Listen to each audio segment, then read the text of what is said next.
Acara penyuluhan ini dilakukan di tingkat Kota Madia, Jakarta Pusat yang terdiri dari 16 kantor pelayanan dari 1 kantor pelayanan Madia dan 15 kantor pelayanan Pratama, yang selanjutnya akan dilaksanakan kembali di tingkat kantor pelayanan.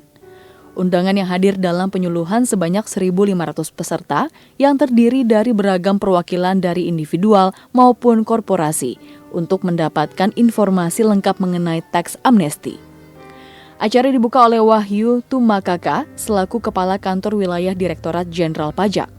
Beliau memaparkan pentingnya amnesti pajak untuk restrukturasi dan mempercepat pertumbuhan ekonomi melalui pengalihan harta yang akan berdampak terhadap peningkatan likuiditas domestik, perbankan nilai tukar rupiah, penurunan suku bunga, dan peningkatan investasi. Amnesti pajak atau tax amnesty adalah penghapusan pajak yang seharusnya terutang, tidak dikenai sanksi administrasi perpajakan dan sanksi pidana di bidang perpajakan dengan cara mengungkap harta dan membayar uang tebusan. Terhitung tanggal 1 Juni 2016, amnesti pajak diresmikan di Indonesia dengan terbagi menjadi 3 periode. Periode pertama 1 Juni hingga 30 September 2016. Periode 2 di tanggal 1 Oktober hingga 31 Desember 2016 dan periode 3 di tanggal 1 Januari hingga 31 Maret 2017.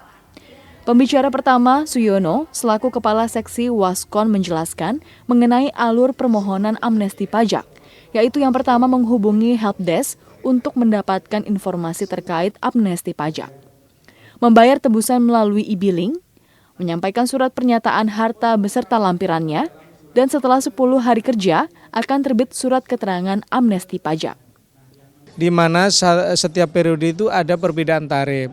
Kalau periode pertama itu tarifnya 2% untuk deklarasi dan pengungkapan hartanya. Kemudian untuk repatriasi itu 4%. Repatriasi adalah mengalihkan harta dari luar negeri ke dalam negeri. Nah, untuk periode kedua itu untuk deklarasi atau pernyataan itu 3%, untuk deklarasi yang harta di luar negeri itu 4%, jadi 6%, sorry. Nah, selanjutnya untuk yang periode ketiga itu adalah 5% untuk pernyataan dan deklarasi, sedangkan untuk repatriasi itu 10%, begitu.